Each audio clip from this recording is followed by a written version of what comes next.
एक छोटा सा गांव था। यहाँ दूर दूर तक कहीं एक हरियाली भी नहीं थी। जहाँ न शोर था न भाग दौड़ थी। यहाँ की सुबह मिट्टी की महक से शुरू होती थीं और रातें कंदील की टिमटिमाती प्रकाश के साथ खत्म होती थीं। इसी गांव में रहता था एक किसान रामू, जो एक सीधा साधा इंसान। उसकी जिंदगी में न कोई बड़ा सपना था न कोई बड़ा नाम, लेकिन हाँ, उसकी हिम्मत किसी राजा से कम नहीं थी।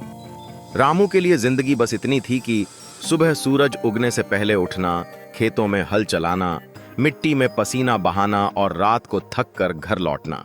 लेकिन उसी गांव में पिछले 3 सालों से हालात कुछ बदल चुके थे। आसमान जैसे रूठ गया था। गांव में बारिश की बूंद तक नहीं गिरी थी।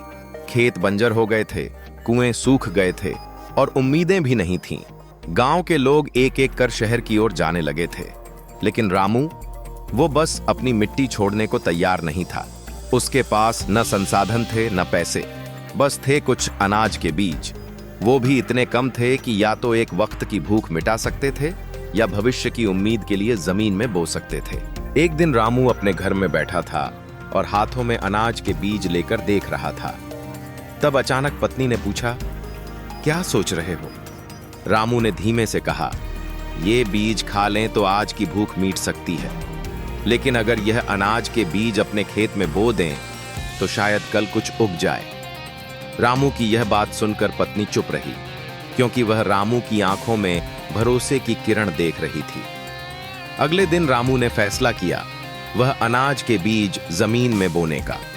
उम्मीद के भरोसे रामू ने वो अनाज के बीज मिट्टी में बो दिए, लेकिन कोई फसल उगेगी या नहीं इसकी कोई उम्मीद नहीं थी। इसका कोई भरोसा नहीं था।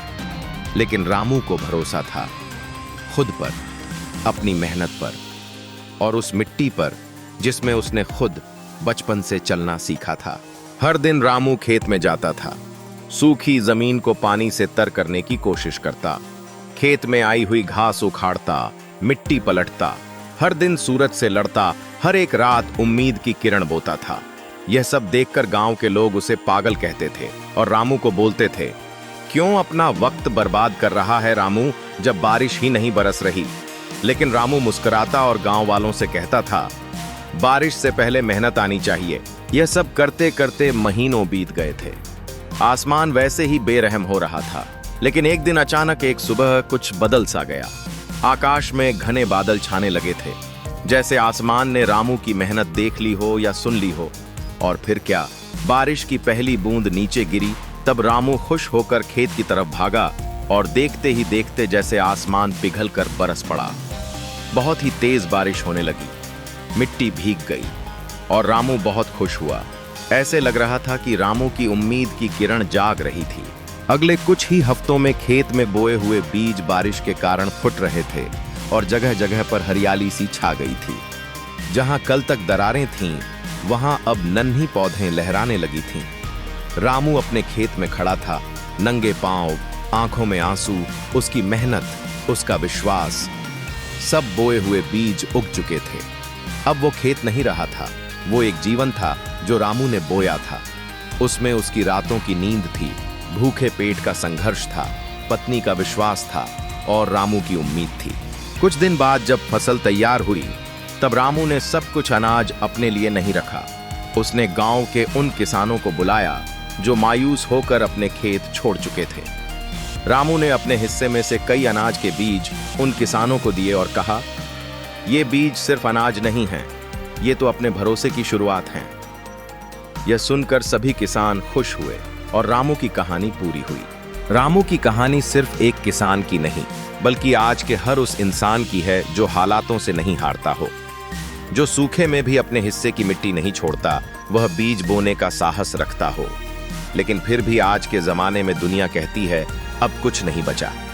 जिंदगी कई बार बीज जैसी लगती है, छोटी, कमजोर, सूखी। लेकिन अगर भरोसा हो, मेहनत हो, तो यही बीज एक दिन जंगल बना सकते हैं। रामू ने हमें इस कहानी से यह सिखाया है कि कभी हालातों को दोष मत दो।